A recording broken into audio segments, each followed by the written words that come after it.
Hi, it's Johnny. Welcome back to my YouTube channel. Ngayon guys, meron akong gustong i-share sa inyo about dito sa ating Facebook. Siguro ang nagtataka ang karamihan sa atin, bakit biglang bumaba ang kita ngayon sa Facebook?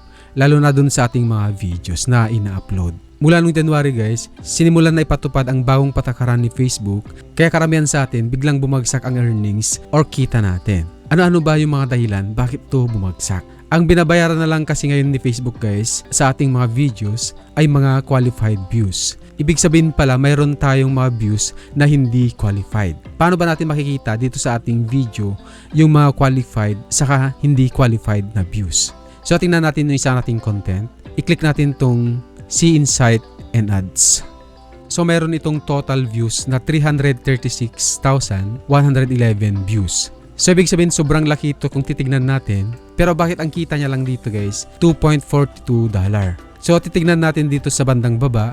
So may nakalagay dito na qualified views. So ang views pala na binayaran ni Facebook is yung 193,450 na views. Ibig sabihin yung 142,661 hindi siya qualified or non-qualified. Kaya nagugulat tayo sobrang taas yung views pero ang baba ng kinita niya. Kasi ang binabayaran lang pala ni Facebook yung mga qualified views. Ano yung mga non-qualified views? Narito ang mga pangunahing dahilan kung bakit nagiging unqualified ang isang view sa Facebook. So na guys, masyadong maikling panonood. Less than 3 to 5 seconds. Ang mga views na galing sa mga taong nag-scroll lang at hindi tinapos ang panimula ng iyong video, so ibig sabihin hindi siya qualified views. Mapupunta lang sa non-qualified views. So para maging qualified yung ating views, kailangan mapanood nila yung video natin at least 3 seconds pataas para masama sa qualified views at babayaran ito ni Facebook. Then pangalawa guys, paulit-ulit na panonood. Ang paulit-ulit na panonood kasi nabibilang pa rin na views. Ito yung mga invalid loop or self-views. Halimbawa mayroon tayong maraming page, then ginamit natin ito isa-isa para panoorin yung video natin. So ang tawag nito guys, self-view. So bawal ito guys kasi nakikita pa rin ni Facebook na iisang device yung gamit natin, then iisang IP address. Kaya madidetect pa rin ni Facebook na self-views. Then pangatlo guys, bakit non-qualified yung views natin? Bayad sa pilitan o engagement-based views. So ito yung mga views na galing sa mga views for views, yung mga groups or watch team na tinatawag nila, o mga binabayarang boost services upang magpataas ng numero. So isa na dito guys yung boosting. Mapumunta lang yung views natin sa non-qualified views. Then bawal din guys yung engagement paid. For example ito guys yung ilalagay natin, panoorin hanggang dulo para may premyo ka.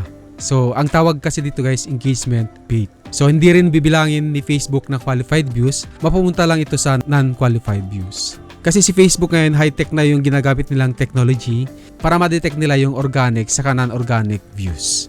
Views galing sa mga non-eligible na bansa. Actually guys, meron kasing mga bansa na non-eligible sa monetization. Gaya na lang guys ng Pakistan, Nepal, Myanmar, North Korea. So hindi sila pwede ma-monetize sa Facebook. Kung yung video mo pinanood dun sa lugar na yon, so mapapunta lang guys sa non-qualified views kasi walang ads na lumalabas dun sa kanila. Then panglima guys, videos na may unoriginal or copied content. So ito yung mga video na nire-upload lang natin na galing sa TikTok, sa YouTube, or kinuha lang natin sa television, movies, na hindi sapat yung pag-edit natin o yung pagbigay natin ng reaction, binibilang ni Facebook na non-qualified views. So hindi binabayaran ito ni Facebook.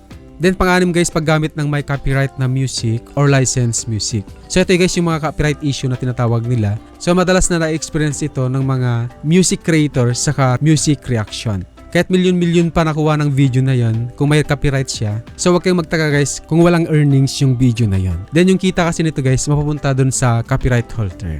Ayun guys, sana nabigyan ko ng idea kung bakit sobrang baba na ngayon ng kita natin sa Facebook ngayong 2026. Kung may mga katanungan ka guys, pwede nyo comment sa ating comment section below para masagot natin. Maraming salamat guys. See you next time. Bye-bye. God bless.